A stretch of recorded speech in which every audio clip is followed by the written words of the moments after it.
네, 안녕하세요. 이원재입니다. 이원재 끝내주는 경제 10월 31일 목요일 라이브 시작하겠습니다. 나라 안팎이 굉장히 시끄러운데요. 그래도 야구 팬들에게는 특히 기아 타이거즈 팬들에게는 굉장히 반가운 소식이 최근에 있었죠. 네, 우승을 했고 삼성 팬들은 좀 안타까우실 수도 있겠는데 그래도 2등이 무시당하지 않는 세상 좋은 세상입니다. 그래서 오늘은 특별한 순서 좀 마련했습니다. 박동희 스포츠 춘추 대표님 나오셔서 올해 프로야구 결산해 주시고요. 그리고 중요한 게 하나 더 있는데 미국 대선이 다음 주잖아요. 그래서 최승병 전 삼성경제연구소 수석연구원 최승병 박사 나오셔서 우리 트럼프가 당선되면 삼성전자가 9조 원 지원금 반납해야 될지도 모른다는 이런 굉장히 무시무시한 뉴스가 있습니다. 그래서 미국 대선 결과하고 반도체 기업들과의 관계 짚어드리도록 할 테니까 오늘도 끝까지 시청해 주시기 바랍니다. 자, 그러면 먼저 아주 특별한 손님 박동희 스포츠 춘추 대표님 모시도록 하겠습니다. 안녕하세요. 어서 오세요. 네, 안녕하세요. 아니 야구 기자, 현장 기자로 굉장히 맹활약을 하셨었잖아요. 그리고 저희 세대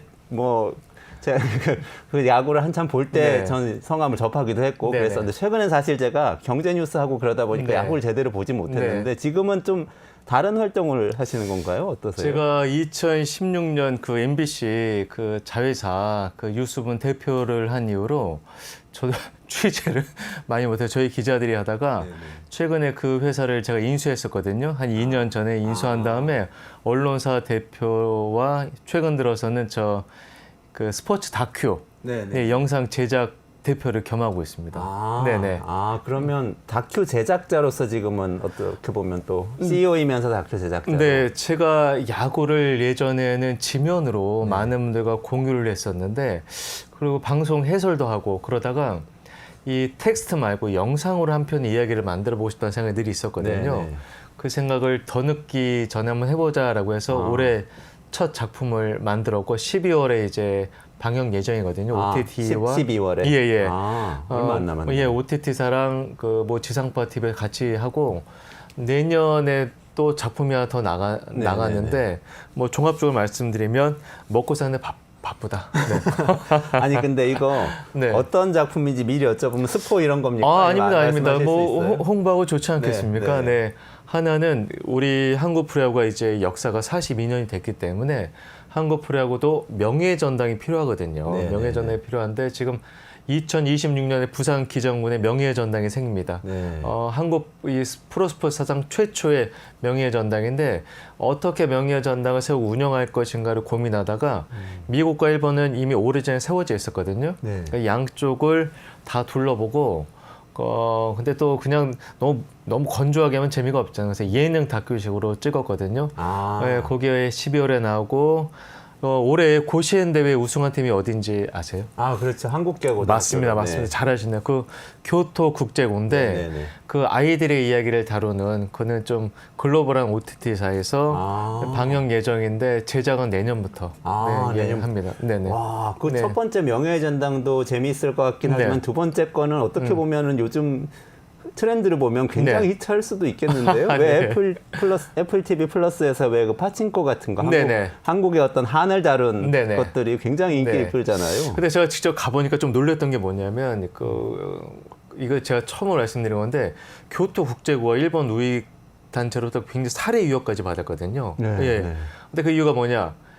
이 교과를 한국어로 불러서 그렇거든요. 그래서 선생님들이랑 교장 선생님들이 너무 위협이 심하니까 교과를 일본어로 부르자 아니면 영어로 부르자 이런 아이디어가 나왔는데 학생들 투표를 거쳐서 절대적인 숫자가 한국어 교과를 부르자 결론이 나왔대. 이유는 우리가 한국에 좋아서 이 학교에 왔고 한국어를 배우고 싶어서 왔는데 왜 우리가 일본어 교과를 불러야 되냐. 그래서 전 참 감동이었었거든요. 학생들이. 근데 학생들 대부분이 일본인 학생들이에요. 한국계가 아니고. 한국계가 아니고 거기다 일본인 학생은 야구부도 거의 일본 학생들인데 그걸 통해서 제가 배운 게 있다면은 아이들이 바라보는 눈으로 한일 관계를 좀 조명하고 싶다 이런 생각이 강했었거든요. 한도 한이지만 그 아이들의 눈으로 그래서 잘 만들어서 한 내후년 정도에 뵐 수 있을 것 같습니다. 네. 그러면 내후년에는 파친코와 오징어 게임의 뒤를 잇는 그런 작품이 한번 나와서 뭐 제가 그 치면 좋을 것 두 같은데. 작품보다 못하라는 뭐 그럼 게 뭐, 있겠습니까? 그럼요, 네. 그럼요. 파이팅입니다. 잘 부탁드립니다. 네. 오늘 본론 좀 여쭤볼게요. 예, 예. 야구 팬들이 많이들 궁금해 또 하시는데, 네. 저는 우리 제작진들이 유스토마토 제작진이 굉장히 젊거든요. 네, 네. PD님들하고 얘기하는데, 네. 제가 옛날에 해태 타이거즈 어쩌고 저쩌고 했더니 해태 타이거즈가 어디예요? 그러시는 거예요. 네. 근데 저는 세대가 또 예전에 해태 타이거즈 시절에 연달아서 계속 우승하던 그럼요. 그 기억이 있는 네. 초기에 있는데 이번에 뉴스를 갑자기 보니까 최근에 야구를 잘 못 봤습니다. 근데 딱 보니까 기아 타이거즈가 뭐 27년 만에 광주구장에서 우승했다. 네네. 이런 얘기가 나와서 와, 이거 어떻게 27년 만에 우승했지도 궁금하고 또 그리고 이게 어떤 이유로 우승을 또 하게 됐을까? 네. 오랜만에 우승했다. 그게 궁금했습니다. 저는 이렇게 말씀드리고 싶어요. 예전 해태, 야구는 곧 해태였던 시절이 있었거든요. 그 당시 해태를 보게 되면 공격력이 뭐 굉장했습니다만 투수력도 좋았는데 거기다가 김웅영 감독의 리더십도 굉장히 우수했었죠. 근데 좀 달라진 게 있다면 이번에 기아 타이거즈 우승은 예전에 보게 된 김기태 감독이라든가 아니면 김웅영 감독이나 베테랑들이었는데 이범호 감독은 굉장히 젊어요. 이 젊은 감독이 또 초보 감독인데 저는 이범호 감독을 좀 칭찬하고 싶은 게 우승을 해서 한국 시리즈 우승을 이끌어서 대단한 게 아니라 제가 예전에는 워낙 가까워서 이범호 감독의 한화 이글스 시절 보면은 김태균 선수보다는 좀 가려져 있어요. 같은 팀 동료였어도. 그런데 이범호 선수의 리더십은 김태균 선수만큼 대단했었거든요. 특히나 인상 깊었던 게 이범호 선수가 일본 소프트뱅크 호크스에 이제 큰 돈을 받고 영입이 됐는데 조금 부진하기도 했어요. 근데 일본 프로야구로 건너간 한국인 선수 대부분이 자기가 부진하면 팀 탓, 동료 탓, 일본 탓을 하기 마련했는데 이범호 선수는 그러지 않았어요. 예, 본인 탓을 했었어요. 본인 탓을 했던 유일한 선수였는데 본인 탓을 하면서 원인을 계속 본인 스스로 막 밝혀내려고 했었거든요. 제가 드리고 싶은 말씀은 이범호 선수 워낙 선수 시절부터 남 탓을 하는 게 아니라 본인 탓을 했던 선수이기 때문에 이 기아 타이거즈를 그만큼 더 책임감 있게 이끌 수 있었다. 특히나 이범호 감독이 되기 전에 기아 타이거즈 불미스러운 사건이 있어요. 단장과 감독이 좀 이상한 사건이 휘말려가지고 둘 다 구단을 나갔어야만 됐거든요. 그 어수선한 상황에서 이범호 초모 감독이 팀을 맡았는데 정말 잘했어요. 불협화 없이. 네, 그래서 이범호 감독이 정말 잘했다. 이 얘기를 꼭 하고 싶습니다. 네. 그럼 감독의 리더십이 굉장히 중요하다. 대단했죠. 네네. 야구에서 감독의 리더십이 굉장히 많이 중요한 겁니까? 어떻습니까? 저는 야구는 스포츠는 기본적으로 선수가 한다. 그래서 감독의 비중이 적다라고 봅니다만 대부분의 베테랑 감독이 얘기하는 게 감독이 한 시즌에 차지하는 승수가 4승에서 5승이거든요. 네. 4승에서 5승인데 이범호 감독 올 시즌은 10승 이상 본인이 책임졌다. 팀 어수선한 팀 모닝을 잘 이끌어갔다. 예, 그렇게 평가하고 싶어요. 그렇군요. 최근에 저는 좀 경제 얘기하고 이렇게 네네. 엮어보면요. 네. 최근에 엔비디아가 굉장히 뜨고 있거든요. 그 AI 반도체 설계하는 미국의 기업인데 여기는 젠슨 왕이 CEO인데요. 옛날에 애플의 스티브 잡스 같은 CEO하고 굉장히 달라요. 스티브 잡스는 자기가 아이디어를 내서 내리 꽂아가지고 거기에 다 맞춰가지고 완벽한 제품을 가져와야 되는 그런 회사를 운영했는데 젠슨 왕은 매일매일 모든 임원들이 자기한테 보고서를 이메일로 다 보내게 한 다음에 다 읽어보고 다 소화하면서 경청한 다음에 그 중에서 아이디어를 찾아서 결정을 내린다는 거예요. 아주 좋은 지적을 해주셨는데요. 한국에 이상한 문화가 있어요. 뭐냐면 야신, 야왕 이거는 제가 봤을 때는 그냥 전설에 가까운 얘기예요.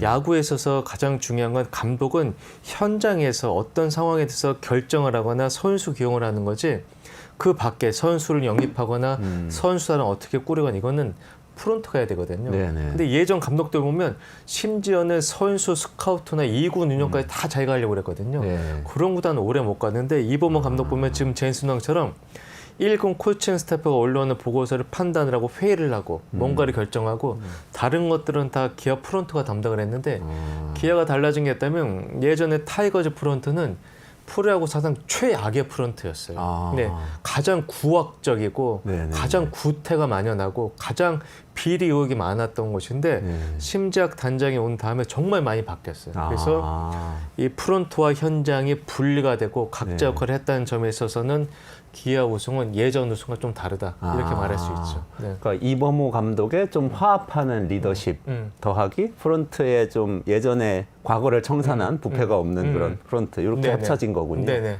야구에서도 경영이 굉장히 중요하네요. 그럼요. 메이저리그만 봐도 현장과 프런트가 분리되어 있는데 그래서 그 야구 좋아하시는 분들께서 정말 꼭 아셔야 되는 거는 만약에 감독이 2군 선수들을 운운하잖아요. 그럼 그 감독은 진정한 프로야구 감독이 아니에요. 2군은 원래 프런트가 하는 거거든요. 프런트가 계속 선수를 지원해주면 본인은 현장, 경기 때만 본인이 열심히 하면 되는데 그게 이범호 감독이 정말 잘했다. 네, 그리고 최근 감독이 좀 그런 추세죠. 네네. 그렇군요. 네. 조금 구체적으로 한번 들어가봐요. 네네. 기아하고 삼성하고 한국 시리즈에서 붙어서 어쨌든 기아가 뭐 압도적으로 이긴 거 아닙니까? 네네. 어떻게 이길 수 있었는지 그 원인을 좀 여쭤봐도 될까요? 일단 기아 타이거즈가 정규 시즌 1위였었잖아요. 그리고 정규 시즌 때 삼성에 굉장히 강했어요. 아주 절대적으로 강했습니다. 이게 야구에 보면 상대성이 있거든요. 상대성이 있어서 한국 시리즈 진출 플레이오프 같은 거 그런 경우 많은데 내가 조금 더 순위가 앞섰어도 상대성에서 저 팀한테 정규 시즌에 뒤지게 되면 심리적으로 압박감이 심한데 기아는 그렇지 않았어요. 그리고 뭐 많은 분들이 얘기하죠. 뭐 기아 타선 같은 거 팀 홈런 빼고 팀 타율, 팀 장타율, 팀 출루율 다 좋았고, 그리고 선수층도 굉장히 강했고, 특히나 경제도 그렇게 생각합니다만 이게 후반부에 강한 기업이나 그리고 이 야구도 후반부에 강한 팀들이 좋은데 기아 같은 경우는 올 시즌 87승 가운데 무려 40승이 역전승이었어요. 아, 그래요? 보통 우리 그 프로야구 많이 보시면 번트 대고 하잖아요. 그 경기 초 번트를 대는 이유는 선취점을 내가 먼저 득점을 하게 되면 이길 확률이 높아지는데 기아는 상대팀의 선취점을 내도 언제든지 기아가 역전을 할 수 있었다는 거예요. 이거 40승은 대단한 거예요. 특히나 7회까지 뒤지고 있던 경기에서 역전승을 11번 했는데 7회까지 뒤지고 있으면 이제 경기를 뒤집기 힘들어요. 왜냐하면 상대팀에서는 8회, 9회 최강 셋업과 최강 마무리가 나오거든요. 그런데 이 기아 타이거즈는 11번이나 7회까지 뒤지고 있는 경기에서 이겼다는 게 뒷심이 강했다는 거죠. 이런 팀은 한국 시리즈에 올라가게 되면 우승할 수밖에 없고 가장 큰 건 타이거즈 옛날 혜태 타이거즈 때부터 11번을 우승했었거든요. 근데 그 11번 우승 중에서 한국 시리즈에서 단 한 번도 진 적이 없어요. 11번 한국 시리즈 올라 다 이겼어요. 이런 전통이 지금 기아 타이거즈 선수들한테도 이어온 게 아닌가. 그렇군요. 선수들 측면에서는 어떻습니까? 감독도 잘했지만 선수들도 당연히 잘했으니까 우승을 했겠죠? 네, 보면은 최영호, 나성범 이런 베테랑 선수뿐만 아니라 뭐 올 시즌 김동이라는 슈퍼스타가 나왔잖아요. 잘 되는 구단 보게 되면 우리가 흔히 말해서 신구 조화를 잘 이룬다고 하는데 젊은 선수와 베테랑 선수 호흡이 잘 맞아야 되거든요. 못하는 팀일수록 무조건 나이 든 선수 버리거나 아니면 아직 젊은 선수 검증되지 않은 선수 안 쓰거나 그러는데 기아 같은 경우는 최용호, 나성범이라는 그 베테랑 그 강타자들과 함께 이 김도영이라든가 아니면은 뭐 박찬우라든가 특히나 김선민 선수 굉장히 잘했죠. 신구 조화를 이뤘다는 게 최대 강점이었던 것 같아요. 또 마운드에서도 양현종 선수가 지금은 베테랑이지만 제가 광주 동성호 때부터 양현종 선수를 계속 취재해 왔었거든요. 근데 양현종 선수가 팀의 중심으로 정말 잘 이끌어준 것 같아요. 그래서 저는 지금 기아 타이거즈라고 한다면 내년 시즌 전망도 밝아야 된다. 그렇군요. 그러니까 선수들도 잘 신구 간의 조화가 됐고 그리고 감독은 조화로운 리더십을 펼쳤고 이게 하나의 이야기처럼 들리네요, 저한테는. 최고죠, 최고. 그러네요. 일반 우리가 기업도 그러지 않습니까? 기업도 시니어 그룹과 주니어 그룹이 조화를 잘 이루어야 되잖아요. 그리고 소통도 잘 돼야 되고 시니어 이 그룹이 무조건 이끈다라고 해서 주니어 그룹이 요즘 따라가지 않잖아요. 주니어 그룹에서도 뭔가 의견을 내면 시니어 그룹이 받아들이고 유기적인 조화가 이루어야 되는데 프로야구도 마찬가지거든요. 그런 면에 있어서는 기아가 가장 이상적인 기업 모델을 야구로 보여줬다고 봐야겠죠. 그러네요. 그리고 저는 그 27년 만에 광주구장에서의 우승 그렇게 이제 그 멘트가 나왔는데 되게 인상적인 멘트가 하나 있었어요. 네네. 저는 기사로 봤습니다만 광주의 아픔을 야구로 극복한 도시에서 기아 타이거즈가 쾌거를 올렸습니다. 이렇게 이 방송에서 그 중계하시는 분이 멘트를 하셔서 그게 되게 감동적이었어요. 그렇죠. 그 1980년 5.18 광주 민중항쟁 때 많은 이 전남 광주 시민, 아니 전체 대한민국이 아파했잖아요.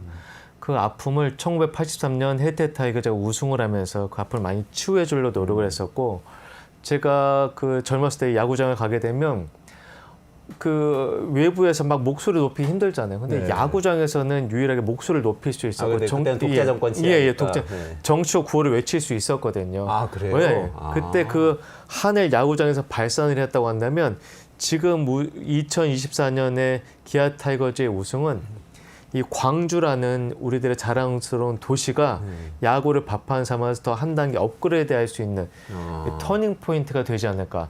저도 기대함이 있죠. 특히나 예전에 광주 야구장 한번 가보셨습니까? 저는 가보지 못했습니다. 죄송합니다. 네, 광주 야구장은 비가 오면 외에 물방개가 다니고 뭐 두꺼비 같은 뱀이 나올 정도로 정말로 최악의 구장이었어요. 근데 지금 기아 타이거 챔피언스 필드 같은 경우는 한국 프로야구 어느 구장과 견주봐도 부족함이 없을 정도로 잘 만들었거든요. 네. 정말 선진 야구장이에요. 네. 그렇다면 우리 광주광역시도 대한민국 최고의 선진 도시로 발돋을 많은 계기가 됐으면 좋겠다. 네, 이렇게 생각합니다. 그렇게 되면 정말 좋겠네요. 네네. 네. 그거 굉장히 근데 역설적인데요. 사실 전두환 정권은 프로야구를 시작해서 국민들의 관심을 좀 이렇게 돌리려고 그랬던 것 같은데 그게 오히려 야구장에 가서 그런 구호도 외치고 하는 장이 됐다. 역설적인.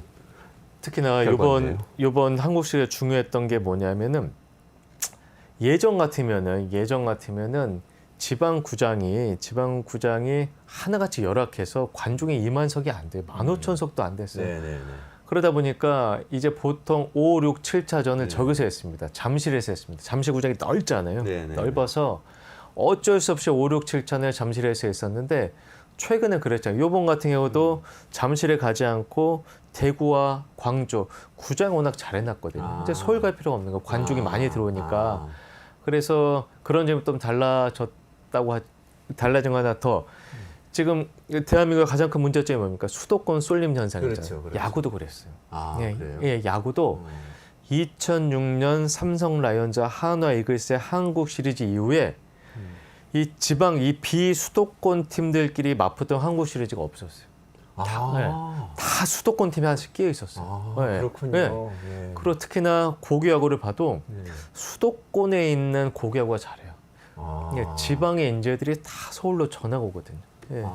그리고 생각해보니 그러네요. 그리고 프로야구 선수들도 조금 금액 차이가 나더라도 아이들 교육이나 삶의 이 복지를 위해서 수도권 팀에 뛰고 싶어 이랬었거든요. 그러다 보니까 수도권 팀들이 계속 한국 시리즈 올라갔는데 최근 같은 경우는 기아 타이거, 삼성 라이온즈가 정말 선수 영입을 잘하기도 했고 육성도 잘해서 진짜 2006년 이후 처음으로 이 비수도권 팀들이 한국 시리즈에서 붙었거든요.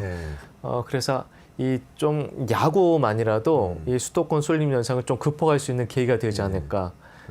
뭐 이런 기대를 좀 하고 있어요. 갑자기 부끄러워지려고 그러는데 저는 서울 출신이라서 옛날부터 MBC 청룡부터 시작해가지고 오비베어스 뭐 다 계속 LG 트윈스까지 지금 다 서울팀만 계속 응원을 해왔는데요. 네, 명문팀이죠. 어쨌든 지방 분권은 우리 국가적인 과제이기 때문에 잘 해나가야 되는 거죠. 근데 과거에는 KBO가 좀 어떻게 보면 관객 모객이나 돈 때문에 입장료 수입 때문에 좀 잠실 와가지고 경기를 마지막을 치르고 그랬는데 이제는 각 구단별로 좀 자율적으로 할 수 있게 된 모양이죠.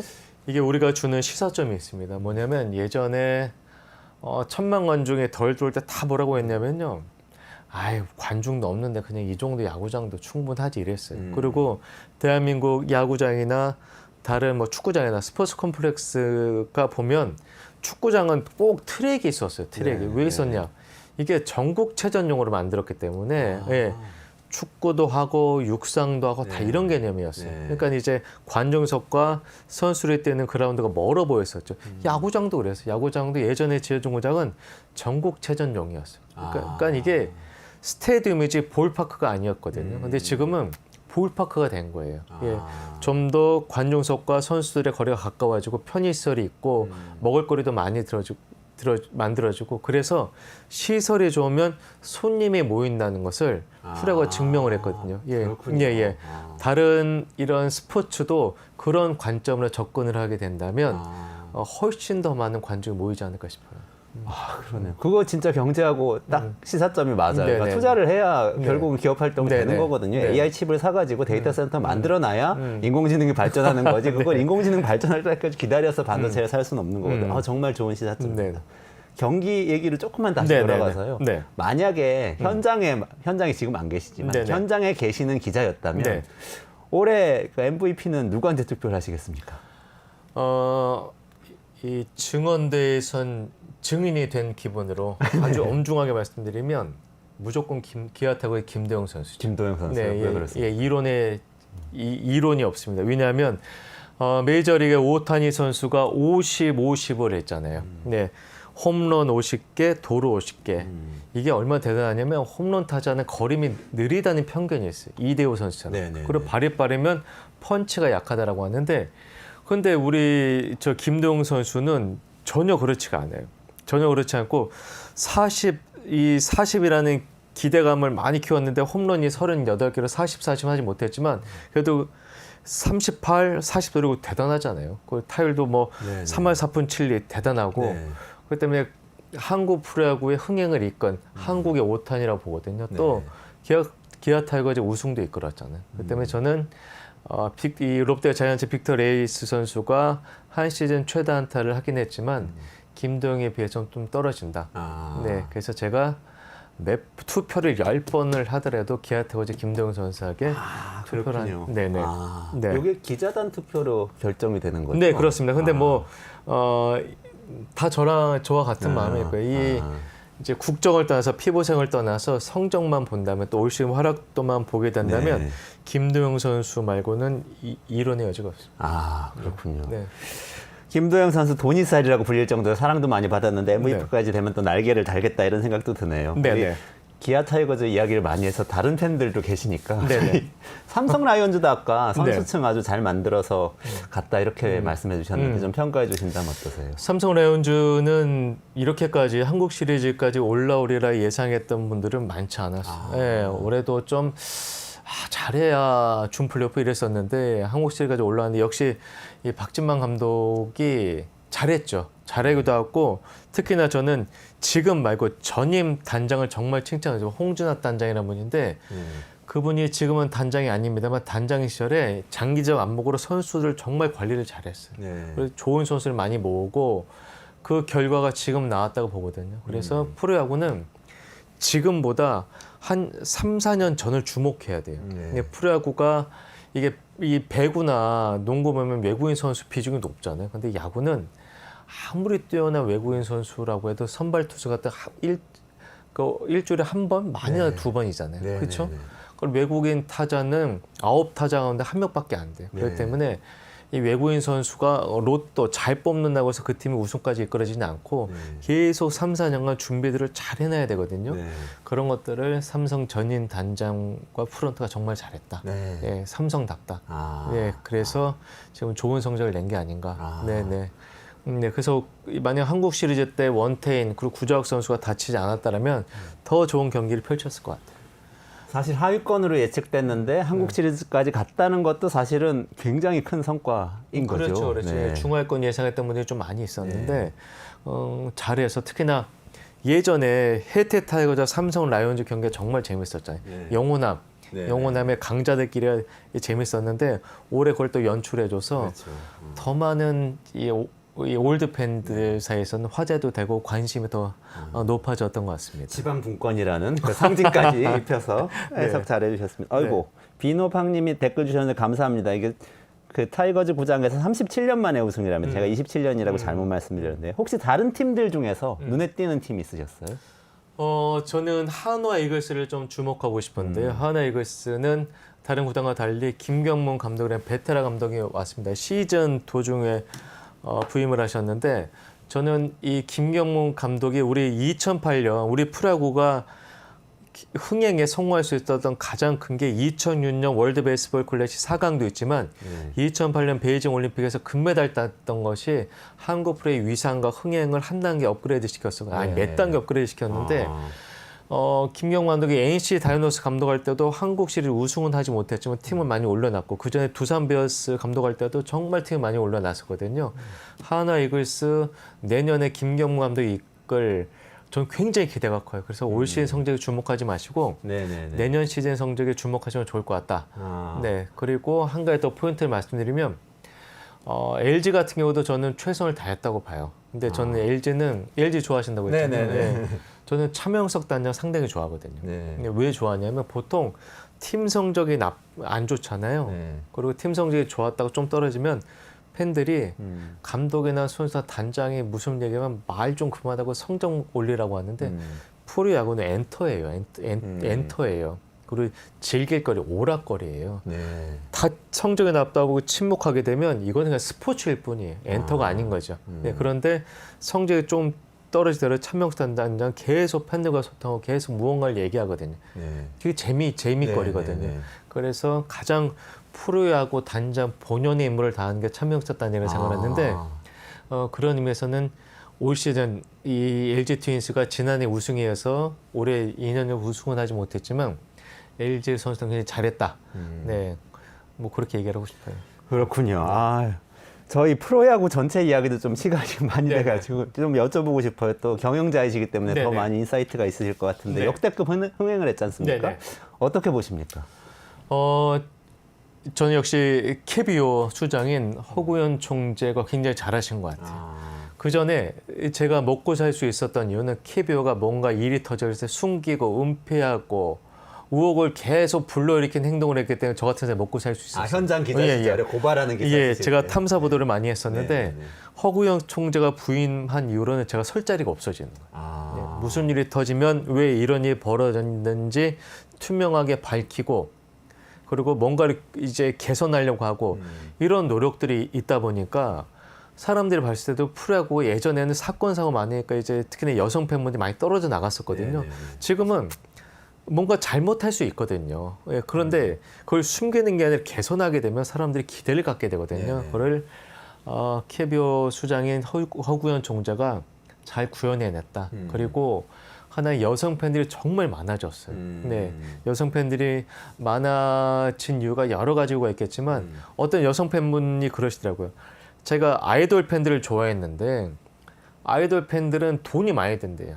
굿즈도 사야 되고 공연도 보러 가야 되고 근데 공연도 보기 힘든 거예요. 맞아요. 티켓팅하기 얼마나 어려워요. 매크로로 뭐 하니까 그리고 뭔가 요청사항을 소속사에 내면 대꾸가 없다는 거예요. 그런데 프로야구는 구단에 뭔가를 얘기하면 즉각 피드백이 오고 콘서트보다 야구장 표 구하는 게 쉽고 또 야구장에 오게 되면 한 서너 시간 동안 재밌게 즐길 수 있고 그래서 여성 팬들이 그 아이돌 좋아하시는 분들이 많이 이 야구로 넘어온 것 같은데 특히나 프로야구 선수들 잘생겼잖아요.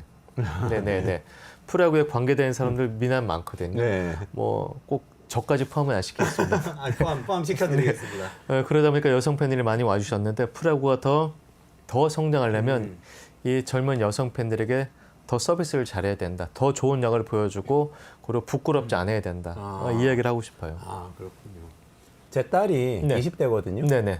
야구 전혀 몰라요. 규칙도 모르는데 갑자기 어느 날부터 전국의 야구장을 친구들하고 같이 다니기 시작하는데요. 가서 야구 보고 또 그 지역 좋은 곳들이 많잖아요. 예를 들면 광주 같으면 뭐 양림동 거리라든지 이런 역사문화 거리도 있고 광주구장도 가서 야구 보고 같이 여행하고 오는 그런 패턴으로 문화생활을 즐기더라고요. 그래서 그게 굉장히 많이 바뀐 것 같아요. 맞아요. 그렇군요. 그래서 문화적인 소비를 하는 대상이 된 거군요. 야구가.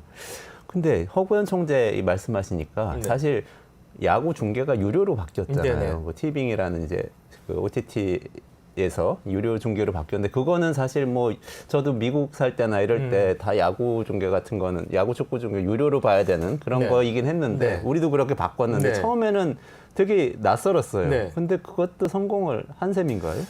그럼요. 우리가 유튜브 저 유료로 보거든요.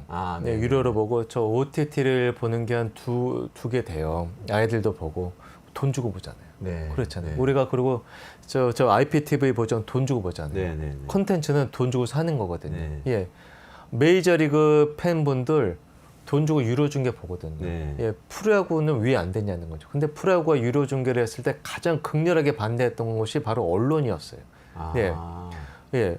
왜 반대했는지 왜 모르겠어요. 반대했죠, 언론은? 여러 가지 이유가 있겠죠. 그 네이버 있을 때는 공짜였는데 그렇다면 네이버가 과연 프로야구 이게 발전에 기여를 했느냐? 아니에요. 예. 좀 그렇지 않다고 보거든요. 포탈이 프로야구를 중계하기 시작하면서 포탈이 너무 막강해졌어요. 네. 예, 막강해졌는데 티빙은 중계만 하잖아요. 영상만 만들고. 그러니까 전 처음부터 이 유료 중계가 프로야구가 정착이 되게 되면 컨텐츠는 돈 주고 사는 거란 이 평범한 진리가 모든 스포츠에 통용되고 그리고 이게 돈을 보고 살 만한 프로 스포츠가 아니면 프로짜를 빼야 돼요. 근데 한국의 스포츠를 보면 너무 많은 프로 스포츠가 있어요. 관중도 없는데 왜 이 선수들이 몇 억씩 받아야 하는 의문감이 있는 경우가 있고 특히나 저는 프로축구의 시민 구단에 굉장히 회의적인 사람인데 시민의 혈세를 프로축구단에 몇백억씩 붓는 거에서 저는 좀 의문이 있는데 이 프로야구의 유료 중계를 통해서 우리 한국 프로 스포츠가 정말 프로다워지느냐 아마추어로 돌아가느냐 터닝 포인트가 될 수 있다고 봐요. 결론적으로는 박 대표님 말씀을 듣다 보면은 프로야구도 이제 돈 벌어서 관중들에게 좋은 서비스 하고 그럼요. 경영도 기업처럼 좀 현대화해서 하는 그런 구조로 가야 한다. 가고 네네. 있다. 또 뭐 이렇게 네. 판단하시는 것 그리고 같아요. 티빙이 중계 정말 잘했어요. 아, 그래요? 네네. 아. 초반에 언론이 막 흔들 때 잘 참았어요. 아. 네, 칭찬해주고 싶어요. 아. 네, 왜 다 네이버로 돌아가라고 했는데 근데 티빙이 잘 참은 거 그래서 이후로도 더 기대가 됩니다. 아, 그렇군요. 네네. 좀 마무리해야 될 것 같은데요. 네. 아까 다큐 제작 중인 거 네. 제목 뭐라고 하셨죠? 지금 로드 투 페임인데 그 제목이 또 바뀌어질 수도 있을 것 같아요. 예. 명예 전당 관련된 걸 지금 현재로서 영어로 로드 투 페임인데 제목은 또 바뀔 수도 있다. 네, 제가 이 방송 오면서 제가 10월 25일 날 아버님이 돌아가셨거든요. 그런데 아버님이 그 아주 굉장한 혜태 타이거 팬이셨어요. 원래 고향은 황해도 연백인데 피난을 내려와서 이제 광주에 성장을 하면서 그래서 저도 자연스럽게 저는 고향이 경북임에도 불구하고 이제 혜태 타이거즈 어렸을 때 팬이었어요. 그리고 삼성 라이온즈 팬이기도 하고. 근데 아버님께서 그 조금만 더 며칠만 더 계셨으면은 좋아하던 이 타이거즈의 우승을 보셨을 텐데 굉장히 마음이 좀 안 좋다가도 그제가 사무제였었거든요. 그때 아버님 저 영정에 제 타이거즈 공을 올렸었거든요. 그래서 아버님께서 행복하지 않을까. 네. 그런 생각을 해봤습니다. 아이고, 아버님 상 당하시고 마음이 불편하실 텐데 또 오셔서 이렇게 또 야구 이야기 깊이 있게 전해주셔서 정말 감사드립니다. 예, 제 이야기 들어서 감사드리고 그 유스토마토 제가 굉장히 좋아하는 언론 매체고 한데 끝내주는 경제 제목이 너무 좋아서 저도 많이 지켜보고 특히나 끝내주는 경제 그 작가분이 대한민국 최고의 그 작가분이시거든요. 네, 이미지 작가입니다. 네, 그래서 제가 다른 분이 콜을 하면은 요즘 방송을 하도 안 하거든요. 안 하는데 불러서 너무 감사드리고 또 끝내주는 경제 최고의 팬이 돼서 잘 보고 잘 공부하도록 하겠습니다. 아유, 감사합니다. 박 대표님. 조금만 기다리시면 최승병 전 삼성경제연구소 수석연구원하고 같이 미국에서 혹시라도 트럼프가 당선이 되면은 반도체 기업들이 어떻게 되는 거지, 삼성전자 어떻게 되는 건지 이야기할 테니까 조금 기다려 주시고요. 박동우 대표님 오늘 인사이트 넘치는 이야기, 특히 그러니까 야구와 기업과 비교해서 얘기해 주신 이야기 정말 감동적이었습니다. 네, 고맙습니다. 네, 고맙습니다. 고맙습니다.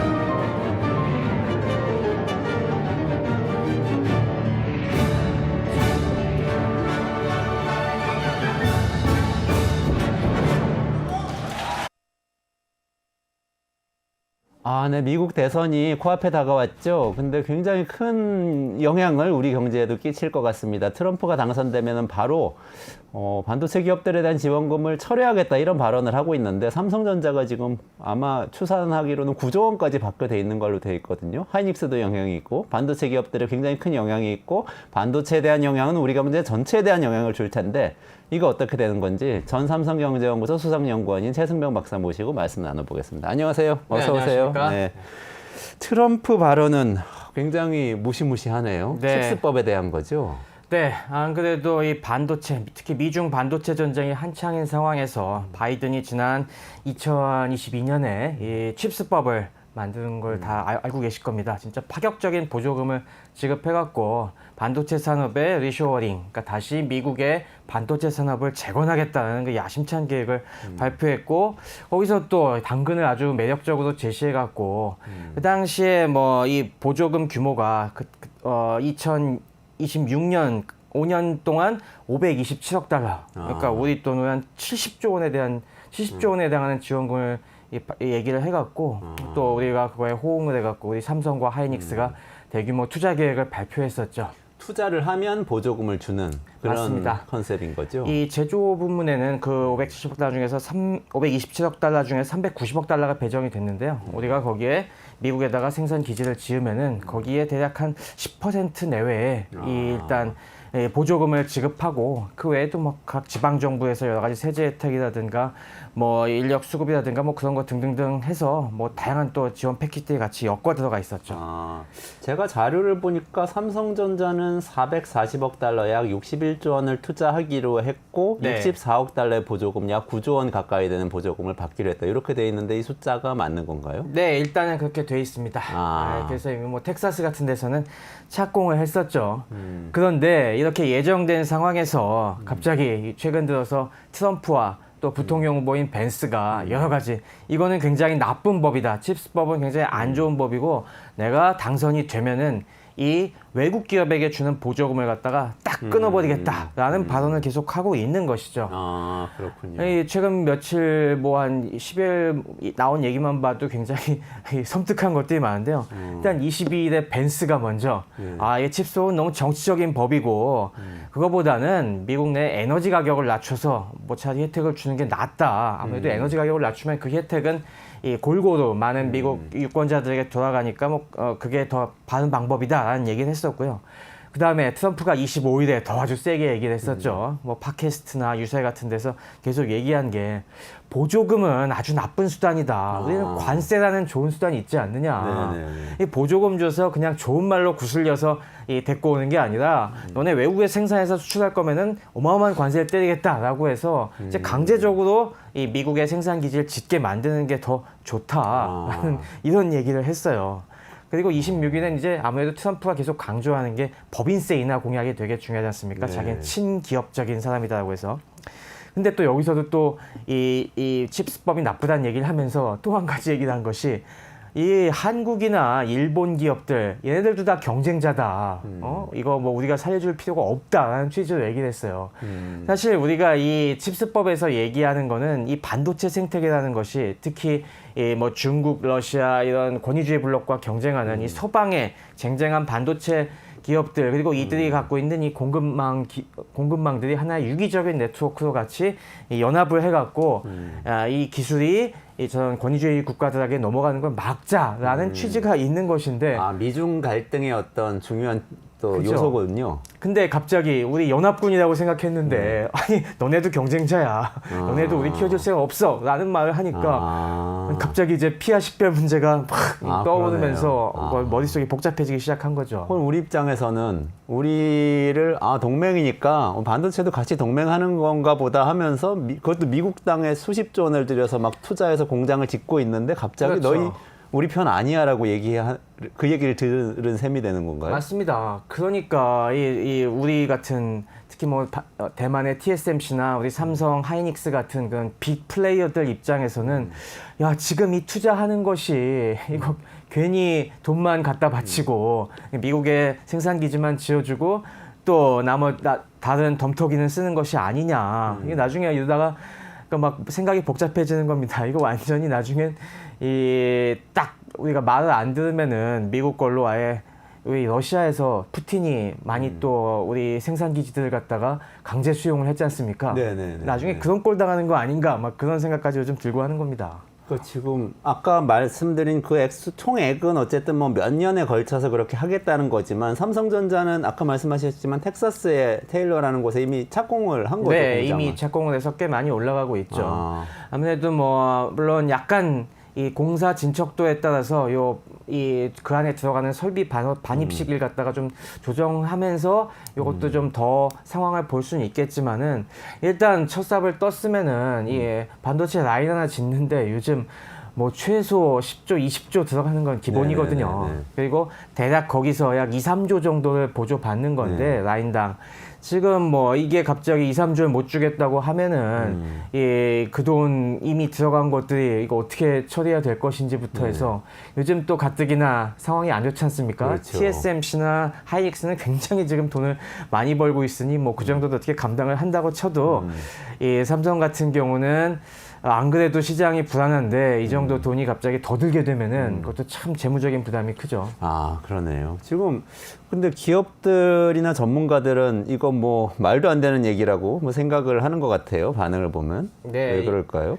이게 결국에 이 밑에 깔려 있는 생각이 무엇인지 갖다가 읽어봐야 되는 것 같습니다. 우리가 계속 얘기 나오는 것이 이제 미국이 계속 지금 반도체라는 것이 중요한 전략 물자가 되다 보니까 미국의 특히 안보의 미래를 갖다가 좌우하는데 이 안정적인 반도체 수급이 너무나 중요하다. 이게 거의 국가 존망의 문제로 지금 생각하고 있거든요.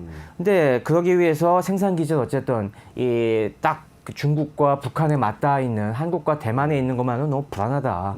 그러니 미국에도 이 안정적인 생산 기반을 마련해야겠다라고 지금 이게 추진하고 있는 건데 문제는 그렇다고 읽었다가 미국이 독자적으로 구축하기엔 사실상 지금 불가능하다는 것이 계속 밝혀지고 있습니다. 이미 칩스법 추진할 때부터 미국이 대만과 한국의 아주 적극적인 협력, 그것도 아주 오랜 협력이 없이는 재건이 불가능할 정도로 지금 망가져 있다는 것이 중론이었는데 이번에도 최근에 그것이 확인이 됐죠. 이 칩스법의 가장 큰 수혜를 받는 기업은 인텔이었습니다. 인텔이 아무래도 파운더리 사업을 다시 크게 일으켜갖고 이 좀 뭔가 시장 점유율을 뺏어오겠다는 거였는데 얼마 전에 인텔이 우리 파운더리 실패다라는 식으로 뭐 CEO가 직접 자인할 정도였으니까 인텔도 그렇게 강력한 팹 능력을 갖고 있다고도 인텔도 요즘 기술력을 못 쫓아가고 있다는 게 드러났거든요. 이런 상황에서 TSMC와 삼성을 갖다가 만약에 배척하고서 과연 이것이 가능한 것인지 물론 이 미국이 굉장히 중요한 반도체 공급망의 기업들을 갖고 있는 건 사실입니다. 우리가 뭐 반도체 공급망이라는 게 굉장히 이제 큰 상황에서 미국의 저희가 계속 봐왔던 수많은 팹리스 설계 기업들, 엔비디아, AMD를 위시한 많은 기업들을 당연히 갖고 있고요. 거기에 또 여러 가지 핵심 기업들이 많이 있습니다. 반도체 장비 쪽에서는 어플라이드 머티리얼스나 아니면 램리서치 같은 경우들 얘네들 장비 없으면 특히 못 만드는 것들이 많이 있고 또 굉장히 중요한 것이 이 반도체를 설계하는 데 EDA 소프트웨어라고 하죠. 그런 것도 미국이 독점적으로 갖고 있고 거기에 또 수많은 IP들 특허들이 미국 쪽에서 보유하고 있기 때문에 미국이 없으면 물론 안 되겠지만은 미국만 가지고도 지금 할 수 없다는 것이 명백한 상황에서 이렇게 서로 좋게 잘 협력해 나가면서 해야 될 것인데 이걸 이런 식으로 어깃장을 놓고 막 우리를 적대시한다. 이거는 지금은 미국이 힘이 세서 어떻게든 우리가 끌려갈 수밖에 없다고 치더라도 솔직히 기분 상하는 거 아니겠습니까? 그렇죠. 그리고 우리가 역사를 보면은 이 다이버전스가 일어나는 거는 이런 작은 균열들 그리고 서로에 대한 불신, 적대시 이런 것들이 쌓여서 이루어지는 거거든요. 그래서 이게 장기적으로 봤을 때 어떤 큰 악영향을 줄지 지금 아무래도 이런 쪽에 대해서 넓게 보는 사람들은 굉장히 좀 불안해하고 있습니다.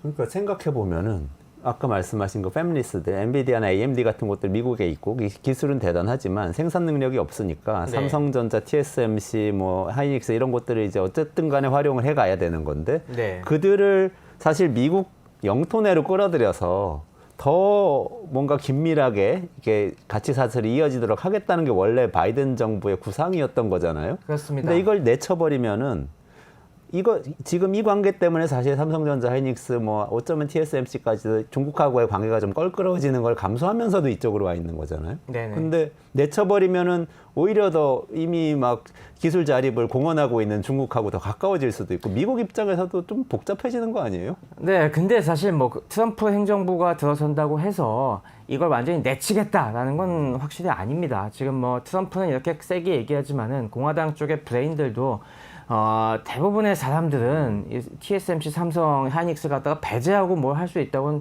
전혀 생각하지 않는데 다만 돈 주기는 아깝다는 거죠. 돈 안 주고서도 너네는 우리 편 해야지 무슨 소리야. 너네는 당연히 우리 편 하는 거 아니야? 너네가 기껏해야 뭐 이거 몇십 조에 이렇게 마음 바꾸고 그럴 사이였어? 라고 하는 쪽에 더 가까운 거죠.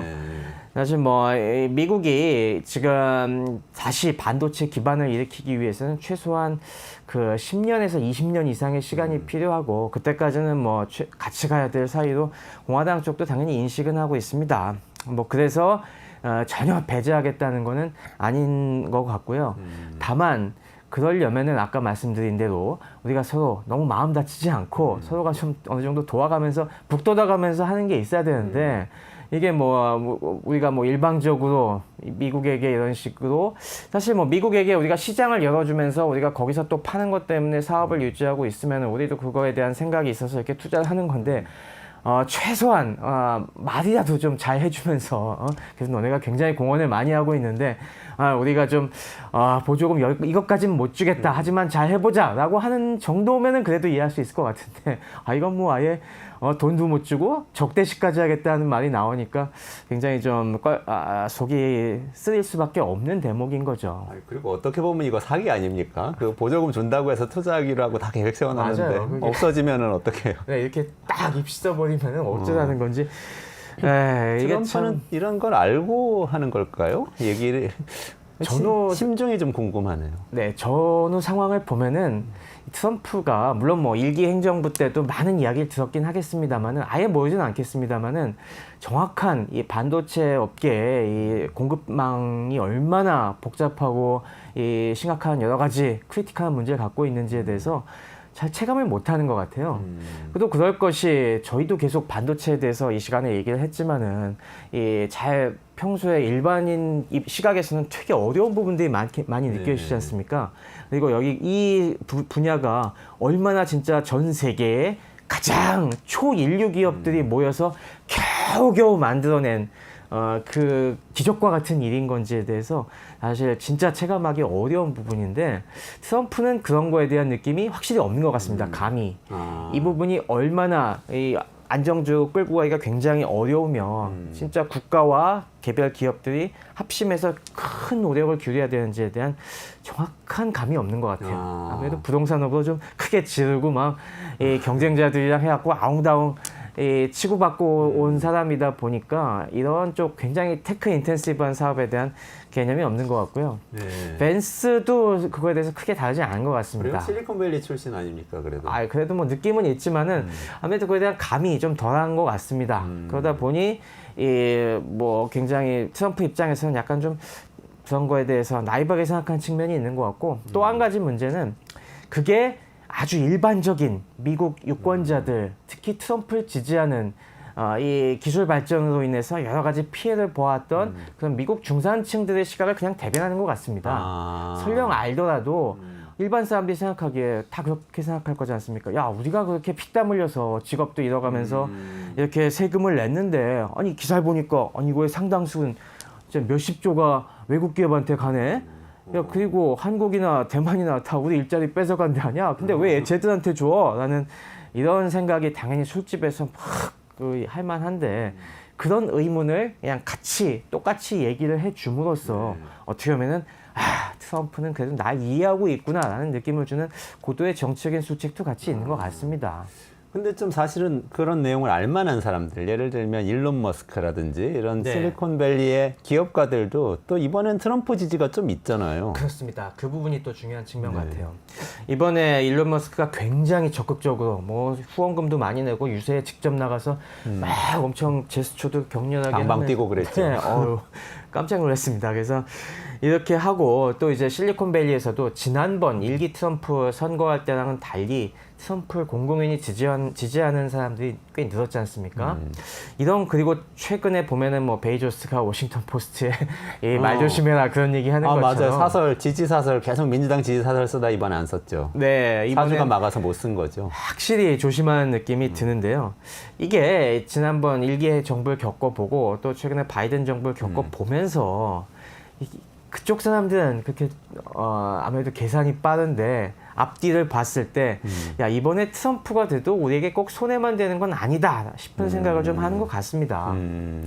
이게 그런 면이 요즘 보이는 게 뭐냐면은 우리 머스크가 왜 이번에 이렇게 트럼프를 지지하게 됐을까라는 부분에 있어서 뭐 여러 가지 이유들을 얘기하고 있습니다만은 역시 그것도 보조금 문제가 들어가 있다는 얘기를 하거든요. 아, 그래요? 네.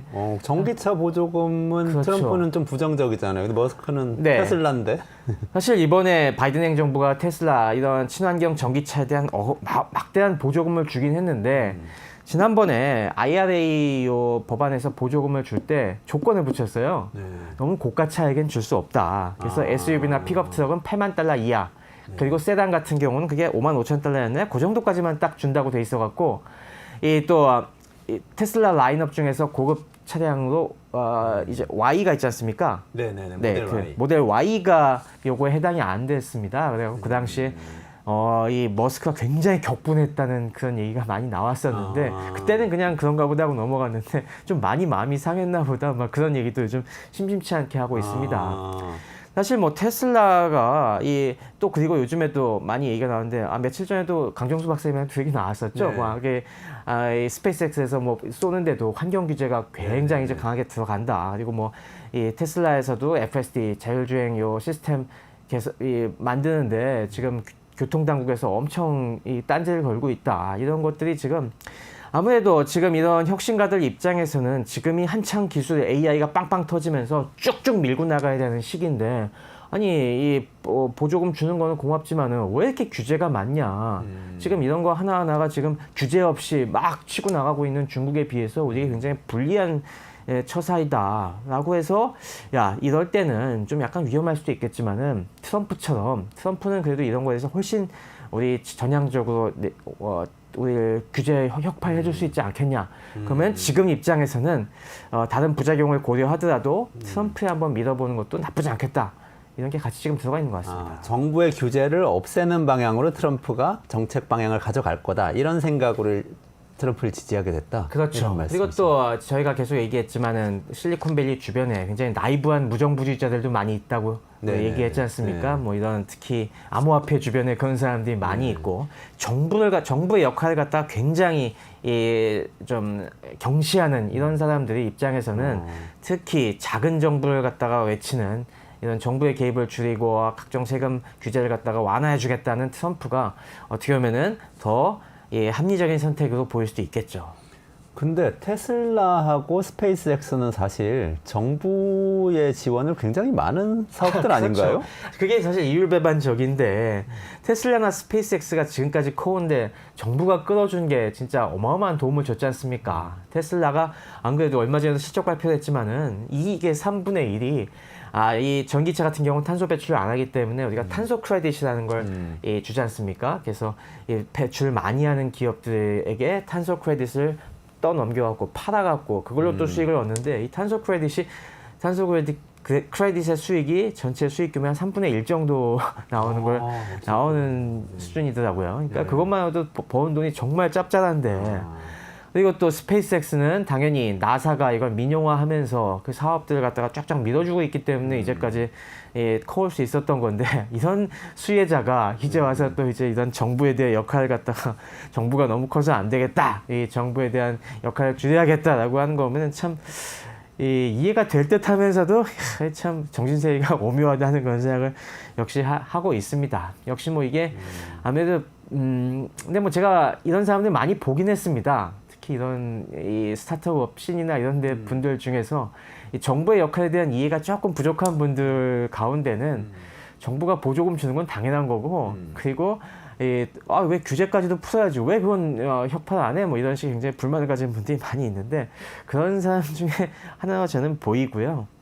그런 면에서 뭔가 더 큰 걸 하고 싶은데 이제까지 도와준 건 고맙지만 어쨌건 이제는 우리한테 관심을 끄쇼라는 그런 적극적인 행보를 보이고 있는 것 같습니다. 아, 그러네요. 아니 뭐 멀리 갈 것도 없이 우리나라 사실 정경유착 얘기 많이 하는데 우리나라 재벌 기업들 사실 초기에는 정부에서 다 도와줘서 큰 거잖아요. 그리고 보호해주고 해서 큰 건데 나중에는 이제 IMF 구제금융 지나고 해서는 기업들이 다 굉장히 시장주의적으로 바뀐단 말이죠. 그건 뭐 기업의 속성인 것 같기도 하긴 합니다. 근데 또 여기서 머스크는 한 걸음 더 나가서 지금 트럼프 정부에 참여할 것 같은 지금 인상을 주고 그렇죠. 있잖아요. 네, 계속 이 트럼프가 얘기 나왔던 것이 이 머스크가 이렇게 적극적으로 호응해주고 굉장히 반트럼프적이던 테크업계 분위기들도 막 순화시켜 주니까 계속 얘기 나와준 것이 이 트럼프가 정부 효율위원회라는 걸 만들겠다. 정부가 이 방만한 재정 지출 갖다가 대폭적으로 삭감하는 정부 효율위원회를 만들고 내가 당선되면은 머스클리 위원장으로 앉히겠다. 계속 얘기를 해왔죠. 그러면서 여기서 지금 계속 얘기하는 게 이 미국 정부 예산이 지금 7조 달러를 넘어서고 있는데 이 중에 2조는 깎아버리겠다. 막 이런 얘기를 하고 있습니다. 근데 얼마 전에 또 머스크가 이제 또 이세 참여하면서 한 얘기는 이게 위원회 정도는 성에 안 차는지 이제는 아예 정식 부처로 디파트먼트로 만들겠다는 얘기까지 하고 있어요. 공공연히. 그래서 머스크가 그렇게 얘기한 건가요? 그래서 뭐 아예 뭐 2조 달러 할 수 있다 이런 식으로 막 얹어서 하는 거 보면은 위원장 갖고 마음에 안 차고 이제는 아예 장관을 하고 싶은 모양입니다. 아니 근데 지금 일론 머스크의 기행이 저는 조금씩 심해지고 있다는 생각이 드는 게 요즘 옛날 트위터 X를 일론 머스크가 샀잖아요. 근데 X에서 공화당 지지나 트럼프 지지 관련된 이 포스팅들이 알고리즘에 먼저 뜬다는 얘기가 굉장히 많이 나오고 이분은 또 트럼프 당선되면 본인이 장관하겠다고 얘기를 하면서 자기 기업과 관련된 규제는 다 풀어줄 것을 계속 요구를 하고 이렇게 되면 정말 너무 심한 선을 넘는 거 아닌가요? 우리나라 지금 명태균 씨 뭐 여론조사 조작 이런 얘기 막 나오는데 이거 여론조사 조작 정도가 아니라 여론 조작 그렇죠. 가는 거 아니에요? 사실 정상 일반적인 기업가라면 이 정도 리스크를 감수하지는 않을 텐데 뭐 아직도 당연히 해리스가 당선될 가능성도 있지 않습니까? 아무래도 최근 뭐 판세가 정확히 바라보기가 굉장히 어려운 측면들이 있으니까요. 그런데도 불구하고 이 정도 세게 나서고 있는 거는 그만큼 머스크의 자신감이 있는 게 아닌가 싶어요. 설령 해리스가 당선이 되더라도 내가 크게 해코지당할 일은 없을 것이다. 그러니까 왜 그러냐면은 지금 이 머스크가 미국의 소위 얘기하는 미래 첨단 산업에서 갖고 있는 지분이 굉장히 크지 않습니까?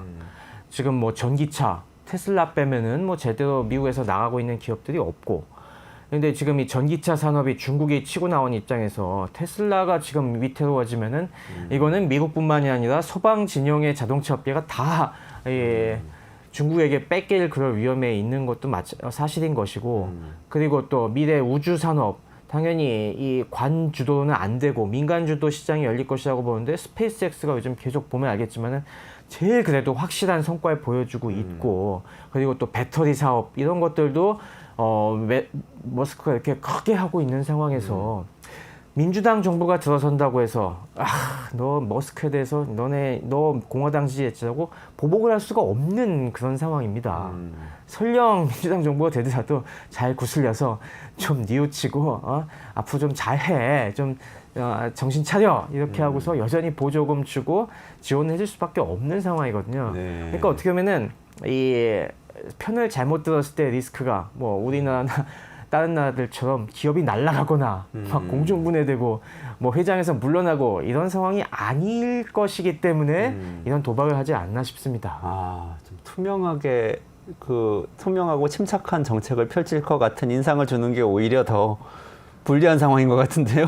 뭔가 그러게요. 역설적인 상황이에요. 그러면서 오히려 이제 지금 이 머스크 입장에서는 이 공화당 본진에 들어가는 게 한편으로 이해가 되는 것들이 사실 공화당 내부에서는 이 머스크에 대해서 그 전에 싫어했던 사람들이 되게 많았었거든요. 아무래도 머스크의 테슬라로 인해서 기존의 전통적인 내연기관 자동차 업계라든가 전통 산업이 자꾸 무너지고 있다. 이거 테슬라 왜 이렇게 보조금 많이 주고 편애하냐라는 거에 대해서 공화당 내부에서 굉장히 불만 가진 세력들도 많았는데 이런 식으로 공화당 내에서 만약에 1등 공신이 돼버리면은 그런 목소리도 잠재울 수가 있고 본인이 막 입각하고 그렇게 되면은 더더욱 그 공격을 갖다가 방어해낼 수 있으니까 참 그 괴짜이고 너무 리스크를 진다 싶으면서도 한편으로는 이게 그렇게 단순하게 바보 같지만은 않다. 진짜 영리한 수일 수도 있겠다라는 생각도 듭니다. 굉장히 잘 계산된 수일 수 있다. 네. 트럼프가 당선되면 수혜를 굉장히 많이 입고 혹시라도 해리스가 당선되더라도 입는 피해는 그렇게 크진 않을 거라는 계산.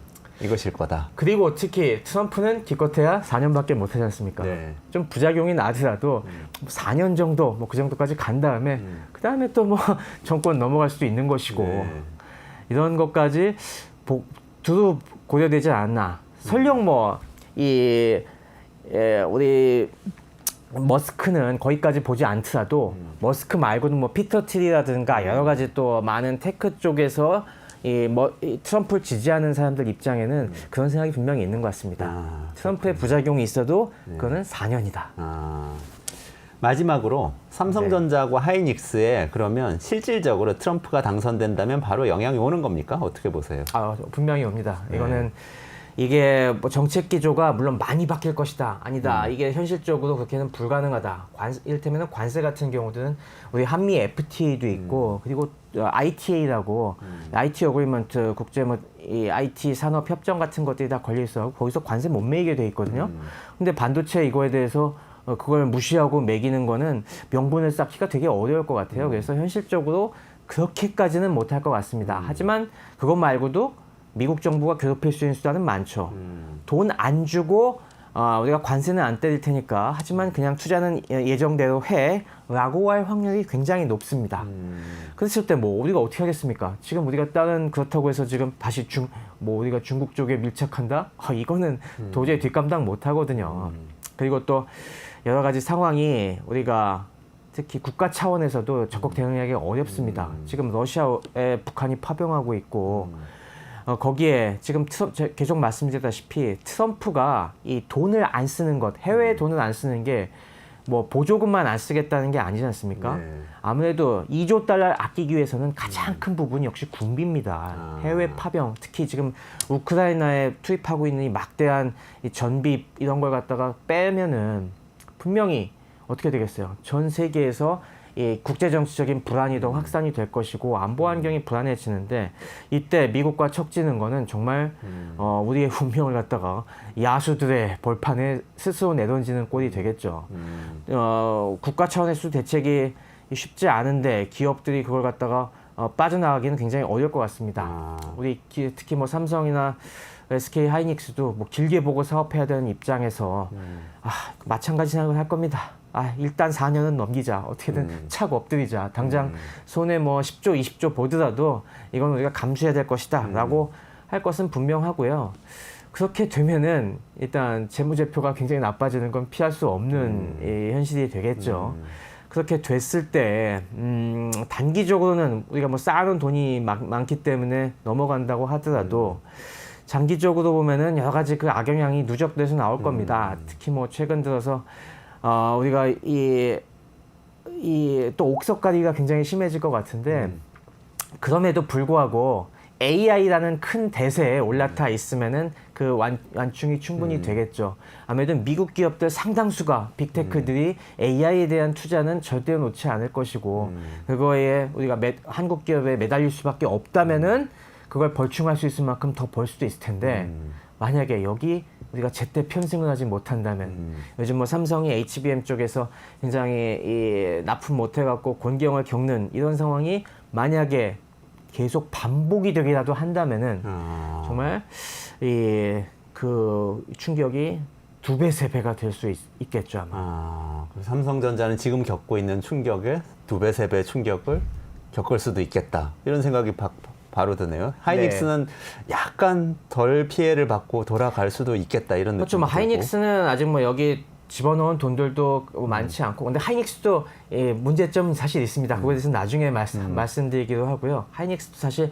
지금 HBM이 굉장히 잘 나가지만 하이닉스도 몇 가지 지금 걸려 있는 문제들이 굉장히 많이 있고, 그게 좀 불안하긴 합니다만은 삼성 같은 경우는 특히 지금 정신을 바짝 차려야 할 때죠. 지금 AI 안 그래도 지금 요즘 실적 발표 나오는 거라든가 그런 거 보면은 이 AI 붐에 올라탄 반도체 기업과 그렇지 못한 기업들이 지금 명암차가 확실히 나타나고 있거든요. 그리고 반도체 사이클, 레가시 반도체 사이클도 지금 약간 하향 추세인 상황이고요. 거기에 만약에 이 트럼프 당선의 충격이, 그래서 미국 우선주의의 충격이 같이 겹쳐지면은 이 내상을 갖다가 상당히 많이 입을 수도 있겠다. 이 점에 대해서는 우리가 진짜 조심하고 이걸 갖다가 진짜 범국가적인 차원의 문제에서 좀 똘똘 뭉쳐서 대응해야 되지 않나 그런 생각을 하고 있습니다. 알겠습니다. 오늘 트럼프 미국 대통령 당선 뒤에 삼성전자, 하이닉스에 벌어질 일에 대해서 깊이 있게 좀 다뤄봤고요. 우리 끝내주는 경제에서 미국 대선 관련해서 계속 좀 깊이 있는 이야기 하고 있는데, 다음 주에 미국 대선 끝나면 또 그 뒤에 정치 상황이 어떻게 될지, 경제 상황이 어떻게 될지 또 최승병 박사님하고도 같이 이야기 나눌 시간이 있을 테니까요. 다음 주에도 계속 라이브로 접속해 주시고요. 내일 또 11시에 저는 라이브로 찾아뵙도록 하겠습니다. 오늘 최승병 박사님하고 같이 여기서 인사드리고 물러가도록 하겠습니다. 고맙습니다. 감사합니다. 수고하셨습니다.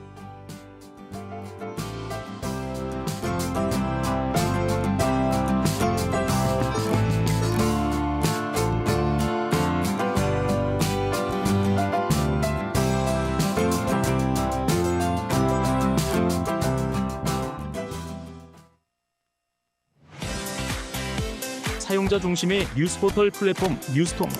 자신만의 가치와 색이 담긴 글을 작성하고 가치를 인정받으세요. 사용자 중심의 뉴스포털 플랫폼 뉴스통에서 뉴스북 뉴스라인의 필진이 되어보세요. 자유롭게 생각을 표현하세요. 작성 키워드를 지급해드립니다. 내가 작성한 글이 언론사 기사처럼 뉴스포털에도 노출. 초창기 활동 지원금까지. 지금 바로 뉴스통의 필진이 되어보세요. 당신의 이야기가 세상을 움직입니다.